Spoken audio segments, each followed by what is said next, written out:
"Run, girl, or I'll chain you to hell itself," Amos Reed's voice thundered across the Texas plains, his whip cracking like a gunshot in the still night air.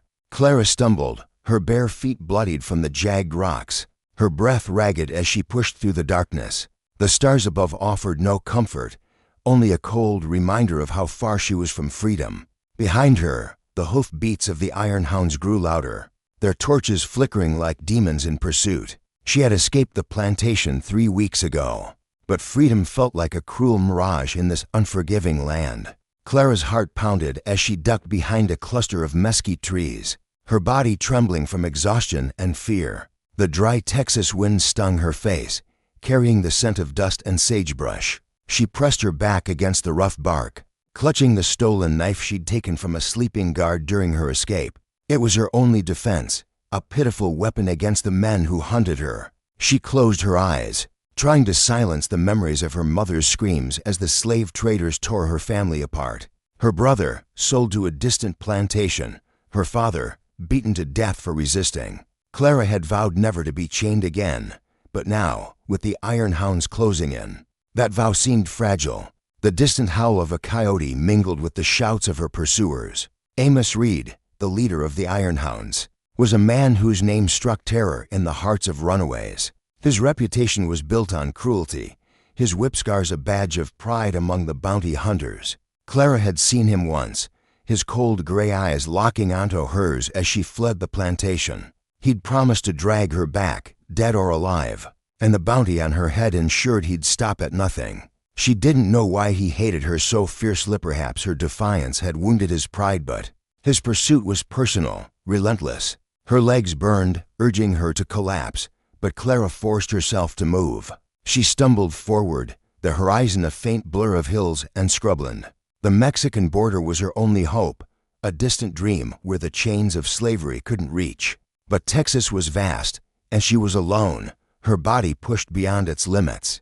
As she crossed a dry creek bed, her vision blurred, and the world tilted. She fell, her hands scraping against the earth, and darkness claimed her. Daniel Harper sat on the porch of his small ranch, the night air heavy with the scent of cedar and sorrow. His rifle rested across his knees, a habit born from years of living on the edge of danger. The stars above were a cruel reminder of the nights he'd spent with Mary, his wife, before the raid that took her. 2 years ago, a band of rogue settlers had swept through, burning homes and stealing livestock. Mary had fought to protect their home, but a stray bullet had ended her life. Daniel had buried her beneath the oak tree behind the house, and with her, he'd buried his hope. At 32, Daniel was a man weathered by grief. His dark hair was streaked with gray, his hands calloused from years of working the land. The ranch was all he had left, a modest spread of cattle and a small garden. Enough to keep him alive, but not enough to fill the void. He'd once dreamed of a family, of laughter echoing through the house. But now the silence was his only companion. The nearby Comanche village, a small cluster of families led by an elder named Tala, was the closest thing to neighbors he had, but he kept his distance. The world had taught him that closeness brought pain. He stood, stretching his stiff limbs, and scanned the horizon.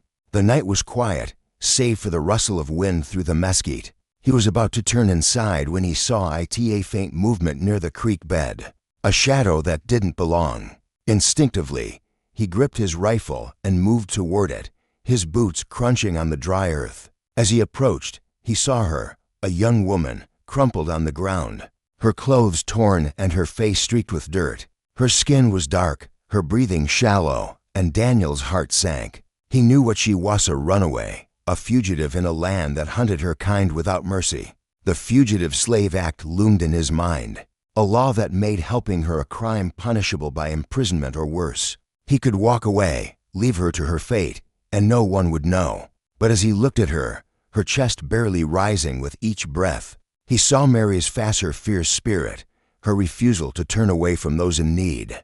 Daniel cursed under his breath and knelt beside the woman. She was young, no older than 25, her hands clutching a small knife as if it could protect her from the world. He checked her pulse weak, but steadied, lifted her into his arms. Carrying her back to the ranch, Daniel's mind raced. The iron hounds were never far behind a runaway. and sheltering her could bring death to his doorstep. Yet something in her face, perhaps the defiance in her clenched jaw, even an unconsciousness stirred a spark in him. He laid her on the cot in his spare room, a dusty space that hadn't been used since Mary's death. He fetched water and a cloth, cleaning the dirt from her wounds. As he worked, he noticed the scars on her wrists, the marks of chains. His jaw tightened. He'd seen those marks before, on men and women passing through, their eyes haunted by horrors he could only imagine. Clara stirred, her eyes fluttering open. She bolted upright, her knife flashing in the dim light. "Stay back," she hissed, her voice raw with fear. Daniel raised his hands, stepping back. "Easy now. I'm not here to hurt you. You're safe." Safe? Her laugh was bitter, her eyes darting to the door. "Ain't no such thing as safe for me. I found you out there, half dead," Daniel said, keeping his voice calm. "You're in my home now. No one's coming for you tonight." Clara's grip on the knife didn't loosen, but her shoulders sagged slightly. She was too weak to fight, and she knew it. "Why'd you bring me here? You know what I am." "I know," Daniel said quietly, "and I know what it costs to help you. But I ain't the kind to leave someone to die." Clara stared at him, searching for a lie in his eyes. She found none, but trust was a luxury she couldn't afford. "You'll regret this," she whispered, sinking back onto the cot. "They're coming for me." "Then we'll deal with it," Daniel said, though his stomach twisted at the thought. He handed her a cup of water, and she drank greedily, her hands trembling. "What's your name?" "Clara," she said after a long pause. "Clara Washington." "Daniel Harper," he replied. "Rest now, Clara. We'll talk come morning." Morning broke over the ranch, the sun casting long shadows across the parched land. Clara woke to the smell of coffee and the sound of Daniel chopping wood outside. Her body ached, but the fog of exhaustion had lifted slightly. She sat up, her eyes scanning the small room, a simple bed, a wooden chair, a faded quilt. It was humble, but it was more kindness than she'd known in years. She gripped her knife, still wary, and stepped outside. Daniel was stacking firewood, his shirt damp with sweat. He glanced at her, nodding. "You're up. There's food in side beans and cornbread. Ain't much, but it'll keep you going." Clara hesitated, then followed him inside. The kitchen was sparse, the table scarred from years of use. She ate quickly, her hunger overriding her caution. Daniel watched her, his expression unreadable. "Where you headed, Clara?" he asked. "Mexico," she said between bites. "Only place they can't touch me." "That's a long way on foot," he said. "And the iron hounds don't give up easy." Her eyes darkened. "You know them." "By reputation," Daniel said, leaning back in his chair. "Amos Reed's the worst of them. He'd burn this whole territory down to get what he wants." Clara's hand tightened around her fork. "He wants me. Always has. I shamed him when I got away. Stole his horse, cut his face. He won't stop till I'm dead or chained." Daniel's jaw clenched. He'd heard stories of Amos Reed, how he'd once whipped a man to death for hiding a runaway, how he'd burned a barn to flush out his prey. Helping Clara meant inviting that kind of evil to his doorstep. But as he looked at her, her eyes fierce despite her fear, he felt a stirring he hadn't known since Mary's death. It wasn't just pity, it was respect. "I can teach you to survive out here," he said. "How to cover your tracks, find water, handle a gun. But you gotta trust me." "Trust?" Clara's voice was sharp. "Last man I trusted sold my brother for a bottle of whiskey." "Then don't trust me," Daniel said. "Trust that I don't want your blood on my hands. You stay here a few days, get your strength back. Then you decide what's next." Clara didn't answer, but she didn't leave either. Over the next few days, Daniel kept his word. He showed her how to read the landware to find hidden springs, how to spot tracks in the dust. He gave her one of his old rifles, teaching her to aim and fire. Clara was a quick learner, her hands steady despite her fear. She didn't speak much, but Daniel saw the fire in her, the will to live that had carried her this far. On the fourth day, trouble came. Clara was practicing with the rifle when she heard the distant thunder of hooves. She froze, her heart racing. Daniel was at her side in an instant, his own rifle in hand. "Get inside," he said, his voice low. Clara didn't move. "It's them, the iron hounds." Daniel peered across the plains, spotting a cloud of dust on the horizon. 6 riders, their silhouettes dark against the morning light. He recognized Amos Reed at Onsettle, broad-shouldered, a scar running down his left cheek. The man's presence was like a storm cloud, heavy with menace. "Clara, now," Daniel said, his tone leaving no room for argument. She retreated to the house, crouching by the window, her rifle ready. Daniel stood on the porch, his own weapon raised, his heart pounding, but his hands steady. Amos reined in his horse, his men fanning out behind him. His eyes locked onto Daniel, cold and unyielding. "Morning, Harper," he called, his voice dripping with false civility. "Heard you've been keeping company with a runaway. That true?" "This is my land," Daniel said, his voice firm. "You got no business here." Amos smirked, his whip coiled at his side. "Law says different. Hand over the girl, and we'll leave you be. Defy me, and this ranch burns." Clara's breath caught as she watched from the window. She knew what Amos was capable of, had seen him hang a man for less. She gripped her rifle, her mind racing. She could run, draw them away, but that would leave Daniel to face their wrath. For the first time, she felt a pang of guilt. She'd brought this danger to him, a man who'd shown her nothing but kindness. Daniel didn't flinch. "You're trespassing, Reed. Ride on, or you'll regret it." Amos laughed, a harsh sound that echoed across the plains. "You're a fool, Harper, but I'll give you till sundown to change your mind. After that, I'll take her myself and you'll be in the ground." The iron hounds turned and rode off, their threat lingering like smoke. Clara stepped onto the porch, her face pale but resolute. "You should have let me go," she said. "They'll kill you." "They'll try," Daniel said, checking his rifle. "But I ain't in the habit of giving up." Clara studied him, her distrust warring with gratitude. "Why you doing this? You don't owe me nothing." Daniel met her gaze, his eyes steady. "Maybe I owe myself something. A chance to do what's right." That afternoon, Daniel took Clara to the Comanche village, a cluster of hide tents nestled in a shallow valley. He'd traded with them before, but he'd kept his distance, wary of their distrust of outsiders. Now, with the iron hounds circling, he needed allies. Tala, the village elder, greeted them warily, her weathered face etched with wisdom and suspicion. She was a woman in her 60s, her dark eyes sharp despite her age. Her grandson, Cale, a lanky teenager with a fierce glint in his eyes, stood at her side, his bow ready. "You bring trouble to our door, Harper," Tala said, her voice steady but cold. "The white man's law does not favor us any more than it favors her." "I know," Daniel said, "but Clara's running from the same kind of men who've been stealing your land. We're not so different." Clara stepped forward, her voice steady despite her fear.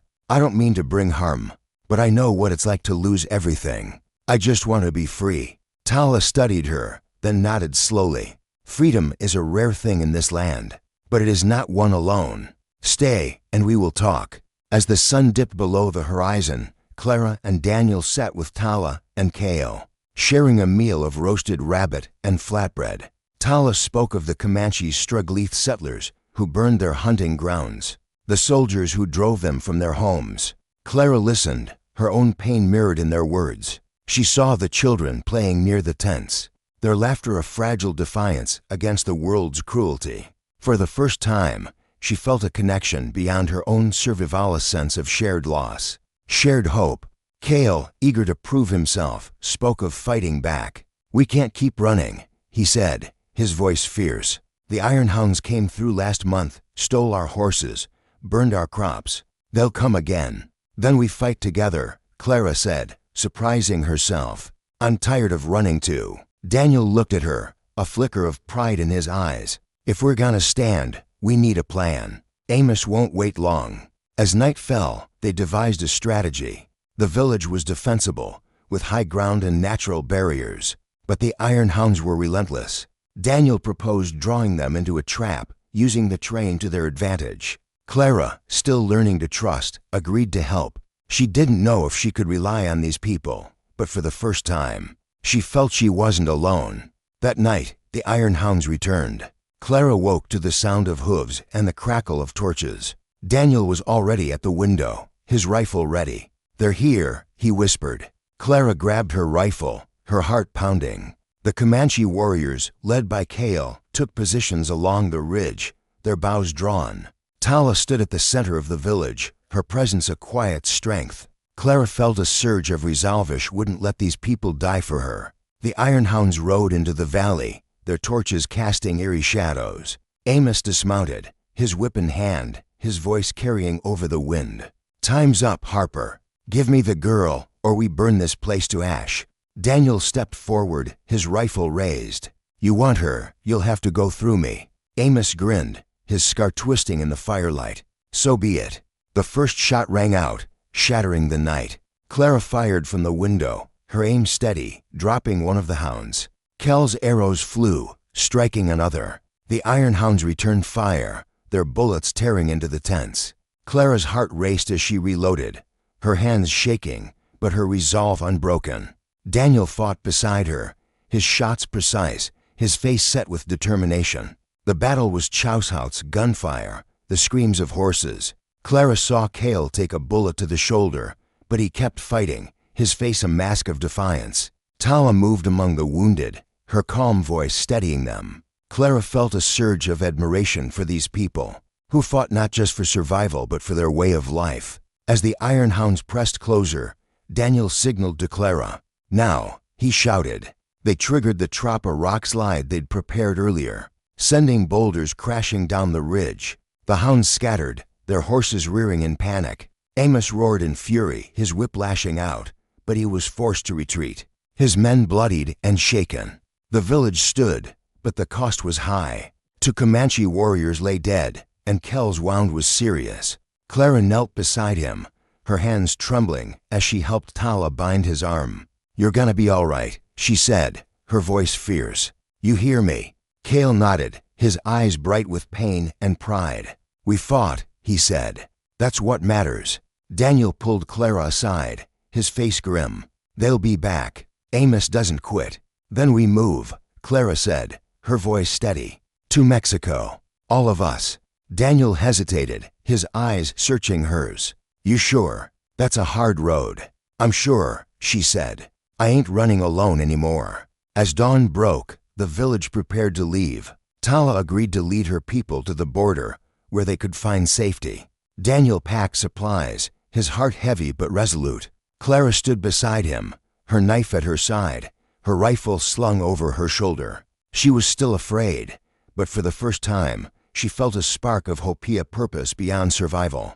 The road to Mexico would be treacherous, and the iron hounds would follow. But Clara and Daniel had found something worth fighting for, not just freedom, but each other, and the people who'd become their family. As they set out, the sun rising over the rugged hills, Clara knew this was only the beginning. The trail ahead was uncertain, but she was no longer alone. The sun hung low over the Texas plains, painting the horizon in hues of amber and crimson as Clara, Daniel, and the Comanche villagers trekked southward. Dust clung to their clothes, and the weight of their meager supplies pressed against their backs. Clara walked beside Daniel, her rifle slung over her shoulder, her eyes scanning the vast landscape for any sign of the iron hounds. The memory of the previous night's battle lingered, the crack of gunfire, the screams of the wounded, the defiant resolve in Kel's eyes as he fought despite his injury.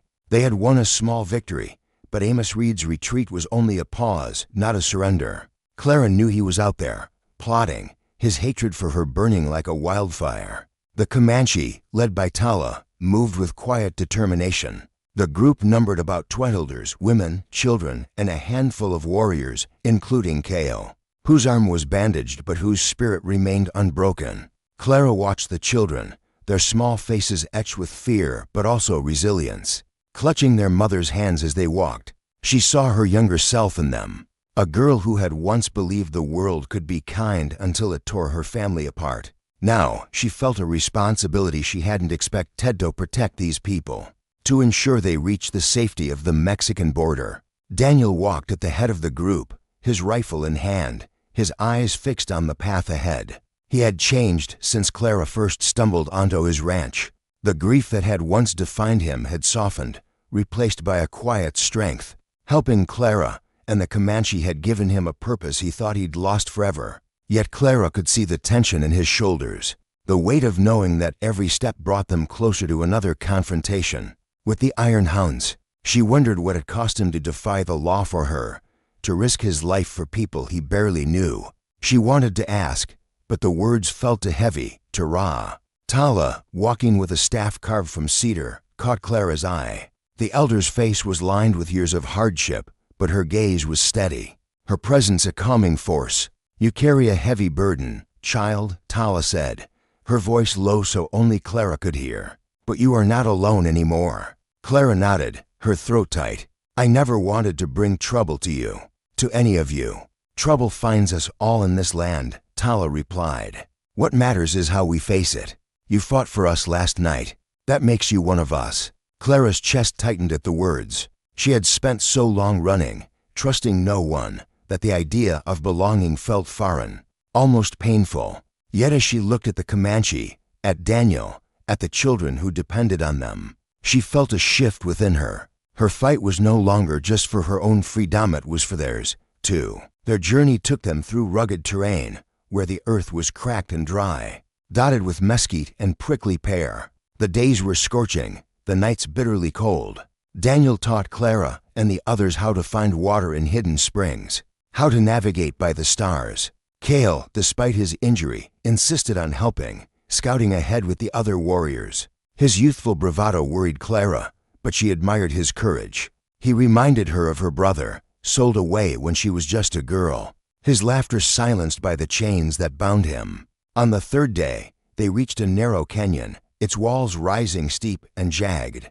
Daniel studied the terrain, his brow furrowed. "This is a good place to rest," he said, "but it's also a good place for an ambush. We need to move carefully." Clara nodded, her eyes scanning the canyon's rim. "Amos knows this land. He'll try to trap us. Then we stay sharp," Daniel said.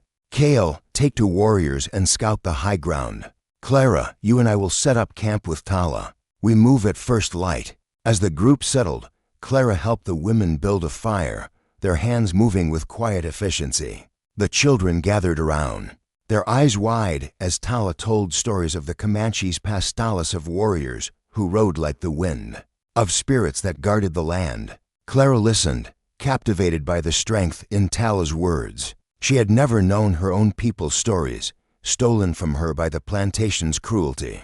The Comanche's pride in their heritage stirred something in her, a longing to reclaim her own identity, to be more than a fugitive. Daniel sat beside her, cleaning his rifle.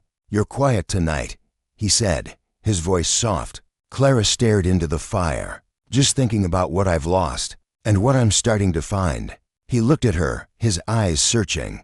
"You don't have to do this alone, Clara. Not anymore." She met his gaze, her heart stirring. Daniel's kindness was unlike anything she'd known, yet it frightened her. Trusting him meant risking betrayal, and she wasn't sure she could bear that pain again. Still, she nodded, a small gesture of acknowledgement. "I'm trying," she said. Before he could reply, Cale burst into the camp, his face pale. "Riders," he gasped, coming fast from the north. Daniel was on his feet in an instant, his rifle ready. "How many?" "8, Cale said. "It's the Iron Hounds." Clara's stomach twisted. She grabbed her rifle, her hands steady despite the fear clawing at her. Tala gathered the children, her voice calm but urgent. "To the caves," she said, pointing to a series of shallow alcoves in the canyon walls. "Stay low." The group moved quickly, the warriors taking positions along the canyon's rim, their bows drawn. Clara and Daniel crouched behind a boulder, their rifles trained on the canyon's entrance. The hoof beats grew louder, echoing off the stone walls. Clara's heart pounded, but she forced herself to focus, her fingers steady on the trigger. Amos Reed rode into view, his scar gleaming in the moonlight. His men fanned out, their weapons glinting. "I know you're here, Clara," he shouted, his voice a venomous drawl. "You and that traitor Harper. Come out, or we'll drag you out." Daniel glanced at Clara, his eyes fierce. "Stay down," he whispered. "Let them come to us." Clara nodded, her jaw tight. She hated hiding, hated the fear that gripped her, but she trusted Daniel's plan. The Iron Hounds advanced, their torches casting long shadows. Clara's breath hitched as she saw Amos dismount, his whip uncoiling like a snake. He was close now, close enough for her to see the hatred in his eyes. "Now," Daniel shouted. The Comanche warriors loosed their arrows, striking two of the hounds. Gunfire erupted, the canyon exploding into chaos. Clara fired, her bullet grazing one of the riders, who cursed and fell from his horse. Daniel's shots were precise, dropping another. But the iron hounds were relentless, their bullets tearing into the rock around them. Clara's mind raced as she reloaded. She saw Cale on the ridge, his bow drawn, blood seeping through his bandage. He was too exposed, too young to face this kind of fight. "Cale, get down," she shouted, but her voice was lost in the gunfire. Amos charged toward the caves, his whip lashing out, catching one of the Comanche warriors across the chest. The man fell, clutching his wound. Clara's anger surged, drowning her fear. She stood, firing at Amos, her bullets striking his shoulder. He roared in pain, turning to face her, his eyes blazing. "You'll pay for that, girl," he snarled, raising his pistol. Before he could fire, Daniel tackled him, the two men crashing to the ground. Clara ran to help, her knife in hand, but another hound grabbed her, his arm locking around her throat. She struggled, driving her knife into his side. He screamed, releasing her, and she stumbled back, gasping for air. The fight raged on, the canyon a blur of violence. Clara saw Tala emerge from the caves, a spear in hand, her face fierce as she defended the children. Cale fought on the ridge, his arrows finding their mark despite his injury. Clara's heart swelled with pride for these people, who fought not just for themselves but for each other. Finally, the iron hounds began to falter, their numbers dwindling. Amos, bloodied but unbowed, called for a retreat. "This ain't over, Harper," he shouted as he mounted his horse. "I'll have her head yet." The surviving hounds fled, leaving their dead behind. Clara sank to her knees, her body trembling with adrenaline. Daniel helped her up, his hands steady despite the blood on his shirt, a shallow cut from Amos's whip. "You all right?" he asked, his voice hoarse. Clara nodded, her eyes on the wounded. "We need to tend to them." They worked through the night, bandaging wounds and comforting the frightened children. Kel's injury had worsened, his face pale, but Tala's herbs and steady hands kept him stable. Clara sat with him, her guilt heavy. "I'm sorry," she said. "This is my fault." Cale shook his head, his voice weak but firm. "You fought for us. That's what matters." Tala joined them, her eyes soft but resolute. "We are stronger together," she said. "But we cannot stay here. The iron hounds will return, and we must be ready." Daniel nodded, his face grim. "We push for the border. It's our only chance." Clara looked at him, her heart torn. She wanted to run, to spare these people more pain, but she knew she couldn't do it alone. "I'm with you," she said, her voice steady. "All the way." The next week was a grueling march through the desert. The group moved at night to avoid detection, their steps silent but heavy with purpose. Clara and Daniel grew closer, their conversations a lifeline in the darkness. He told her about Mary, how her laughter had filled the ranch, how her death had left him hollow. Clara shared her own pain, her mother's songs, her father's strength, her brother's dreams, all stolen by the plantation. Their shared grief forged a bond, fragile but growing stronger with each passing day. One night, as they camped near a dry riverbed, Daniel took Clara's hand. "You've given me something I thought I'd lost," he said, his voice low. "Hope." Clara's heart raced, her fear of trust warring with her longing for connection. "I'm scared, Daniel," she admitted. "Scared of what happens if I let myself care." He squeezed her hand, his eyes steady. "We're both scared, but we're in this together." She nodded, a small smile breaking through her fear. For the first time, she allowed herself to believe in a future, not just survival, but a life worth living. Their fragile peace was shattered days later when Cale, scouting ahead, spotted the iron hound's tracks. "They're close," he said, his face grim. "They're circling us." Daniel cursed, his eyes scanning the horizon. "They're trying to cut us off before we reach the border." Tala gathered the group, her voice steady. "We cannot outrun them forever. We must choose fight or hide." Clara's jaw tightened. "Hiding won't save us. Amos won't stop. We need to end this." Daniel looked at her, his eyes filled with both pride and fear. "Then we make a stand. But we do it smart." They chose a rocky outcrop as their battleground, its high ground offering a defensive advantage. The warriors prepared trap spitfalls lined with sharpened stakes, ropes to trip horses. Clara and Daniel worked side by side, their movements synchronized, their trust unspoken but absolute. Tala blessed the group with a prayer, her words invoking the spirits of their ancestors. As night fell, the Iron Hounds attacked. The battle was fierce, the air thick with smoke, and the screams of the wounded. Clara fought with a ferocity she hadn't known she possessed, her rifle a steady extension of her will.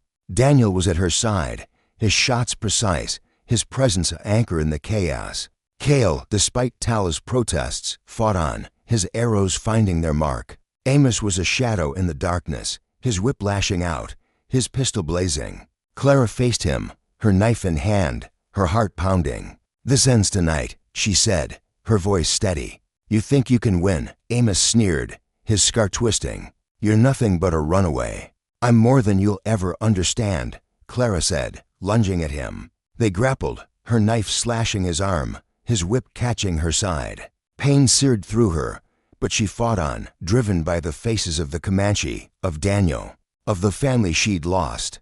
Daniel intervened, tackling Amos to the ground. The two men fought, fists and blood, until Daniel pinned him, his knife at Amos's throat. "It's over," Daniel growled. Amos laughed, a chilling sound. "You kill me, another will take my place. You can't stop the law."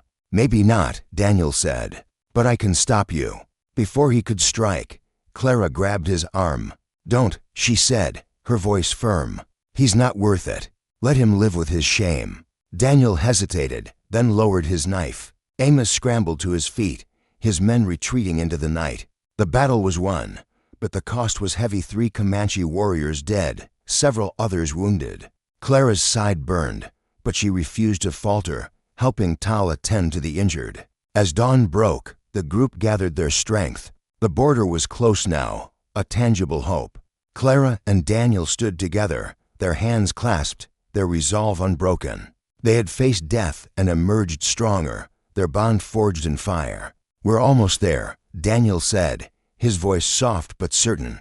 Clara nodded, her eyes on the horizon. "Together," she said. The journey was far from over, but Clara knew they would face whatever came next as one. The Iron Hounds were weakened, but Amos's threat lingered. The border promised safety, but it would demand everything they had left. Clara was ready not just to survive, but to fight for a future worth having. The dawn light filtered through the jagged cliffs, casting long shadows across the weary group as they trudged toward the Mexican border. Clara's side throbbed from the whip-wound Amos Reed had dealt her in the last battle, but she refused to slow. Her eyes scanned the horizon, where the faint outline of hills marked their destination. Freedom, or at least the hope of it. Beside her, Daniel walked with a steady gait, his rifle slung across his back, his face etched with determination. The Comanche, led by Tala, moved in a tight cluster, their steps heavy but resolute. Cale, his arms still bandaged, scouted ahead with 2 other warriors, his youthful defiance undimmed by pain. The air was thick with the scent of dust and sagebrush, the Texas plains stretching endlessly round them. Clara's heart was a storm of hope and fear. They had beaten back the Iron Hounds twice, but Amos's final words echoed in her mind. "You can't stop the law." She knew he was right in one sense. Of the world was built to crush people like her, like the Comanche. Yet she also knew she wasn't alone anymore. Daniel's quiet strength, Tala's wisdom, Kel's courage had become her anchor, her reason to keep fighting. As they descended into a shallow valley, Tala raised a hand, signaling a halt. Her sharp eyes scanned the ridge above. "Something's wrong," she said, her voice low. "The air feels heavy." Clara gripped her rifle, her pulse quickening. Daniel moved to her side, his hand brushing hers, a small gesture that steadied her. "Cale," he called softly, "what do you see?" The young warrior returned, his face pale. "Tracks," he said. "Fresh. They're circling us again." Clara's stomach twisted. Amos Reed was relentless, a predator who thrived on the hunt. She glanced at the children huddled near Tala, their eyes wide with fear. She thought of her own childhood, stolen by chains and cruelty, and her resolve hardened. "We can't let them catch us now," she said. "We're too close." Daniel nodded, his jaw tight. "We need to move fast, but smart." There's a canyon up ahead, narrow, defensible. If we can reach it before they close in, we can make a stand." Tala's eyes met his, a silent agreement passing between them. "We trust you, Harper," she said. "Lead us." The group pressed on, their pace quickening despite their exhaustion. Clara's wound burned with every step, but she pushed the pain aside. Focusing on the faces around her, she saw a young girl, no older than 10, clutching a small woven doll, her eyes darting nervously. Clara knelt beside her, offering a smile. "You're strong," she said. "Stronger than you know. We're gonna make it." The girl nodded, her grip on the doll tightening. Clara stood, her heart swelling with a fierce protectiveness. She had run for her own freedom, but now she fought for theirs, for a future where no child would know the weight of chains. The canyon loomed ahead, its walls rising like sentinels against the sky. The group reached it by midday, the sun blazing overhead. Daniel directed them to a narrow pass where the cliffs formed a natural bottleneck. "This is it," he said, his voice steady but urgent. "We hold them here, or we don't hold them at all." Clara helped the warriors set trap ropes stretched across the pass, rocks poised to fall from the cliffs. Tala organized the women and children, guiding them to a sheltered alcove where they could hide. Cale, despite Tala's protests, insisted on joining the fight, his bow in hand. "I'm not a child anymore," he said, his voice firm. "This is my fight, too." Clara saw the fire in his eyes and nodded. "Stay sharp," she said. "We need you." As they prepared, Daniel pulled Clara aside. His face was serious, his eyes searching hers. "If this goes wrong," he said, "you take the others and run. Don't look back." Clara's chest tightened. "Don't talk like that," she said. "We're in this together." He took her hand, his grip warm and steady. "I know, but I need you to promise me. If it comes to it, you get them to the border." She wanted to argue, to tell him she wouldn't leave him, but the weight of his words silenced her. She nodded, her throat tight. "I promise," she whispered. The moment was broken by a shout from Cale. "They're coming." Clara's heart leapt as she saw the dust cloud on the horizon. The iron hounds were closing in, their horses pounding the earth. Amos rode at the front, his scar a stark slash across his face, his eyes fixed on the canyon. Clara gripped her rifle, her fear giving way to a cold, focused anger. This was her stand, her chance to end the nightmare that had haunted her since she fled the plantation. The battle began with a single gunshot, echoing through the canyon. The Comanche warriors loosed their arrows, striking the first wave of hounds.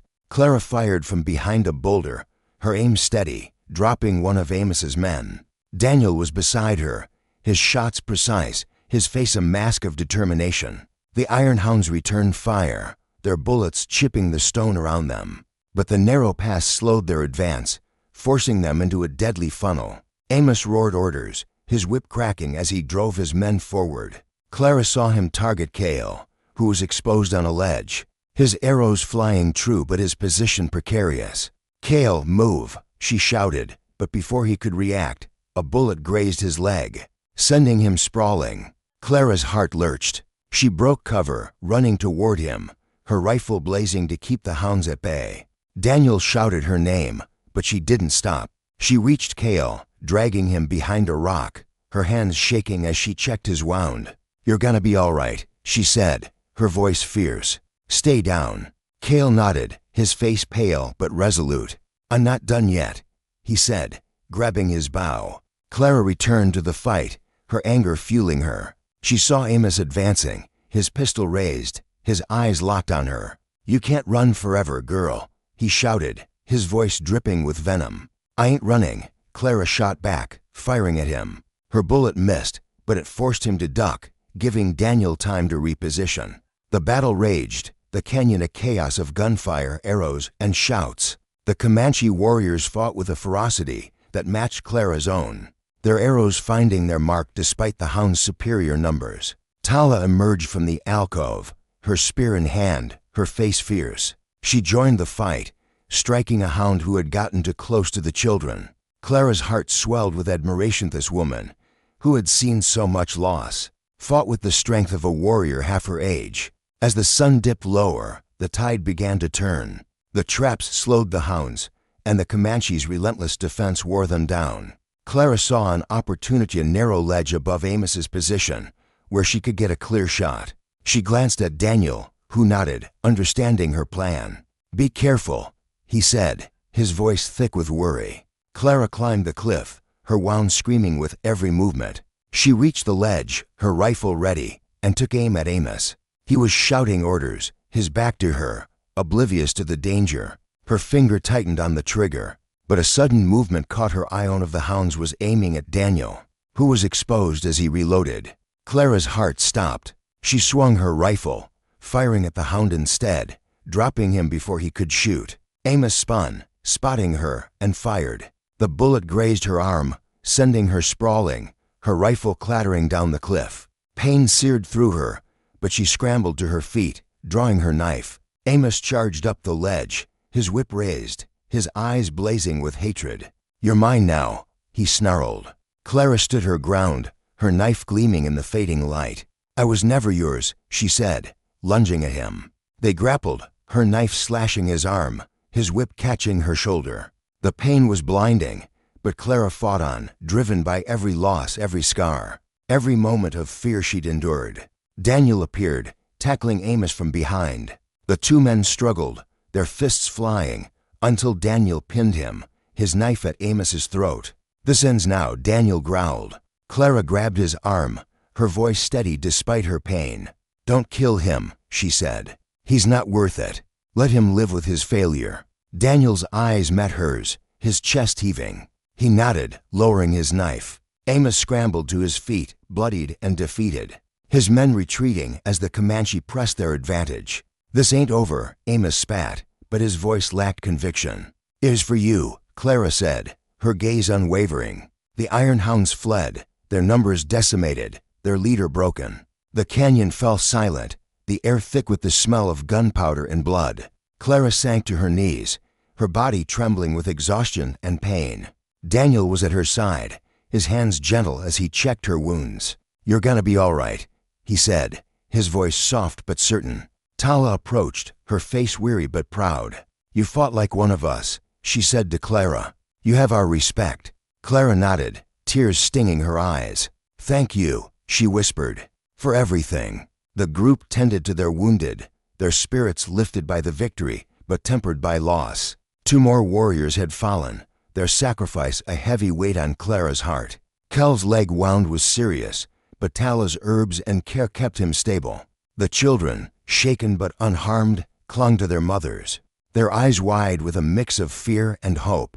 As night fell, Daniel and Clara sat by a small fire, their hands clasped. "We're almost there," Daniel said, his voice quiet.